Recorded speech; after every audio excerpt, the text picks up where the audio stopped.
السلام علیکم ورحمۃ اللہ وبرکاتہ۔ عزیز طلبہ عزیز، آج ہم لوگ اس ویڈیو میں ثنائے اور بدائع سے متعلق پڑھیں گے۔ ثنائے اور بدائع کسے کہتے ہیں؟ شعراء کے کلام میں جو لفظی اور معنوی خوبیاں ہوتی ہیں ان کو ثنائے بدائع کہتے ہیں۔ ان کا کلام میں موجود ہونا لازمی نہیں، مگر ان کے ہونے سے شعر کا حسن یعنی خوبصورتی کیا ہوتی ہے، بڑھ جاتی ہے۔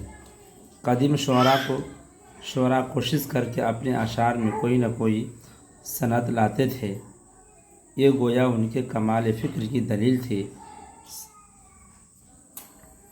صنعتیں دو قسم کی ہوتی ہیں۔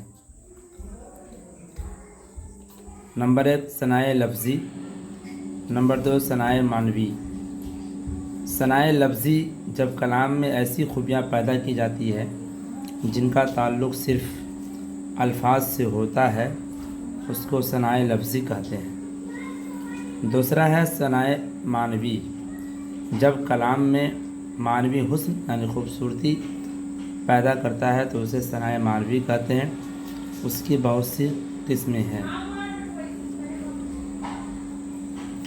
صفت کی قسمیں: صفت ذاتی یا مشبہ، وہ صفت جس سے کسی چیز کی ذات کی ظاہری یا باطنی یعنی اندرونی یا بھلائی یا برائی ظاہر ہو، جیسے ڈرپوک، لائق نالائق، صاف ہرا بھرا وغیرہ۔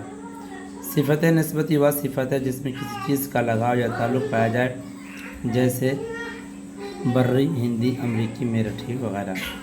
صفت عددی یا تعدادی، وہ ہے جس سے کسی چیز کی گنتی معلوم ہو، جیسے 6 اخروٹ، 7 کیلے، 12 شیر وغیرہ۔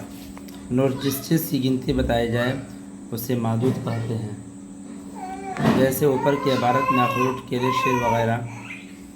صفت مقداری، وہ صفت ہے جس سے کسی چیز کا وزن یا اس کی پیمائش معلوم ہو، جیسے کلو گرام، 8 سینٹی میٹر، بہت پانی وغیرہ۔